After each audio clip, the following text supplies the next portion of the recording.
Hello guys, welcome back to my YouTube channel Nandini blogs. তোমরা সবাই কেমন আছো?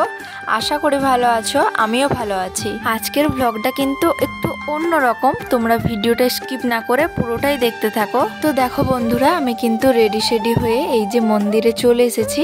আর আমার সাথে এসছে আমার বোন, ভাই আর আমার মা। তো আমরা এই চারজনই এসছি মন্দিরে। আজ হচ্ছে আমাদের এখানকার এই মন্দিরটা আজকে পুজো। জানো তো, এই মন্দিরটায় যখন পুরনো ঠাকুরটা বিসর্জন করা হয় আর নতুন ঠাকুরটা পাটাতে বসানো হয়, তো ঠাকুরের সামনে না একটা ত্রিশূল রাখা থাকে। তো সেই ত্রিশূলটা অটোমেটিক কাঁপতে থাকে, মানে নিজে নিজে। এটা একটা ঠাকুরের মহিমা। এই জিনিসটা দেখার জন্য এখানে এত এত ভিড় হয়। কোনো মানুষ যদি পড়েও যায় তো তাকে কেউ আর তুলবে না, মানে তার উপর দিয়ে চলে যাবে, তাও তাকে আর তুলবে না। মানে তোমরা ভাবতেই পারছো যে কতটা ভিড় হয়। আর এই যে দেখো চলে এসেছি। এই দিকটা দেখো কতটা সুন্দর করে সাজিয়েছে, লাইটিংটা দারুণ দিয়েছে। আর ওই যে ওইদিকে একটা ত্রিশূল রাখা আছে, তো এই ত্রিশূলটাই কাঁপে। আজ ফার্স্ট টাইম আমি এরকমটা দেখলাম, দেখে তো আমি পুরো অবাক হয়ে গেছি সত্যি।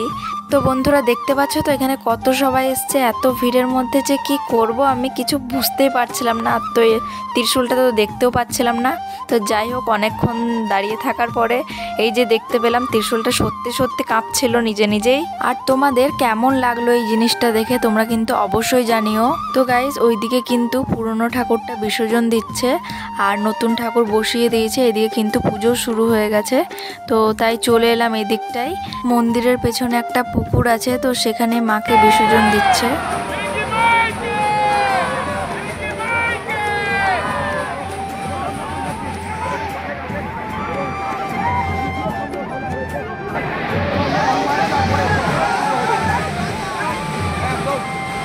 তো বন্ধুরা, মাকে তো জলে বিসর্জন দিয়ে দিল। আর এইদিকে দেখো কত ভিড়। আর এই যে এটা কি যে বসেছিল আমি তো কিছু বুঝতেই পারলাম না। এত ভিড়ের মধ্যে মা তো ভাইকে কোলে নিয়েছিল। তো তারপরে আমরা চলে এলাম এই পাশটায়। তো এইদিকে দেখছি যে সব রান্না বান্না করছে। আজ হয়তো ভিডিওটা আমি ঠিকভাবে তোমাদের দিতে পারলাম না। নেক্সট টাইম আমি যখন আসবো এই মন্দিরে পুজো দিতে, তো তখন তোমাদের পুরো মন্দিরটাই ঘুরে দেখাবো।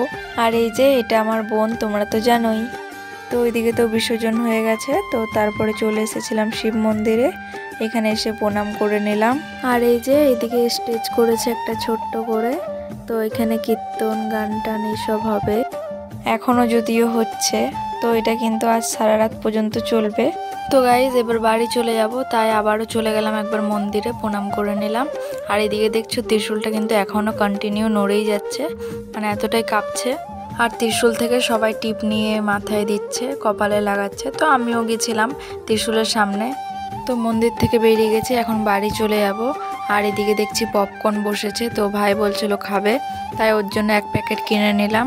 তো গাইস, ফাইনালি আমি বাড়িতে এলাম আর ভিডিওটা এখানে শেষ করছি। ভিডিওটা যদি ভালো লেগে থাকে অবশ্যই লাইক, কমেন্ট, শেয়ার করে দিও, সাবস্ক্রাইব করে দিও। টাটা।